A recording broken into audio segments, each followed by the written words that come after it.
ഓട്ടോയിൽ നിന്ന് വീണ് ചികിത്സയിലായിരുന്ന യുവതി മരിച്ചു. ഇടുക്കി നെടുങ്കണ്ടം സ്വദേശി സുൽഫത്ത് നിജാസ് ആണ് മരിച്ചത്. ശാരീരിക അസ്വാസ്ഥ്യത്തെ തുടർന്ന് ഇവരെ ആശുപത്രിയിലേക്ക് കൊണ്ടുപോകുന്നതിനിടെയായിരുന്നു അപകടം. സുബിൻ തോമസ് ചേരുന്നു. സുബിൻ, എന്താണ് വിവരങ്ങൾ?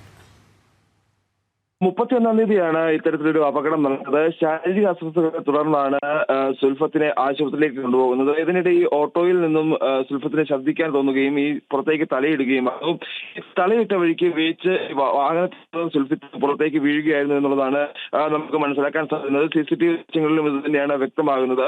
ഇതിനുശേഷം ഇവരെ ഉടൻ തന്നെ നെടുങ്കണ്ടത്തെ താലൂക്ക് ആശുപത്രിയിൽ എത്തിച്ചെങ്കിലും തുടർന്ന് കട്ടപ്പനയിലെ സ്വകാര്യ ആശുപത്രിയിലേക്ക് മാറ്റുകയായിരുന്നു. ഇന്ന് പുലർച്ചെയോടെയാണ് ഇവരുടെ മരണം സ്ഥിരീകരിക്കുന്നത്.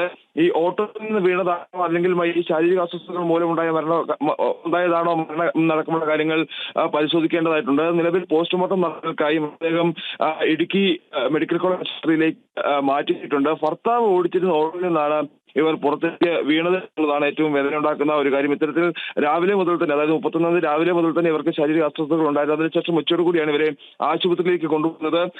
ഈ സമയത്താണ് ഈ ഓട്ടോയിൽ നിന്ന് സുൽഫത്ത് പുറത്തേക്ക് വീഴുന്നത്. നിലവിൽ ഇപ്പോൾ മൃതദേഹം മെഡിക്കൽ കോളേജ് ആശുപത്രിയിൽ സഞ്ചരിക്കുക. ശരി, സുബിൻ തോമസ് ആണ് വിവരങ്ങൾ നൽകിയത്.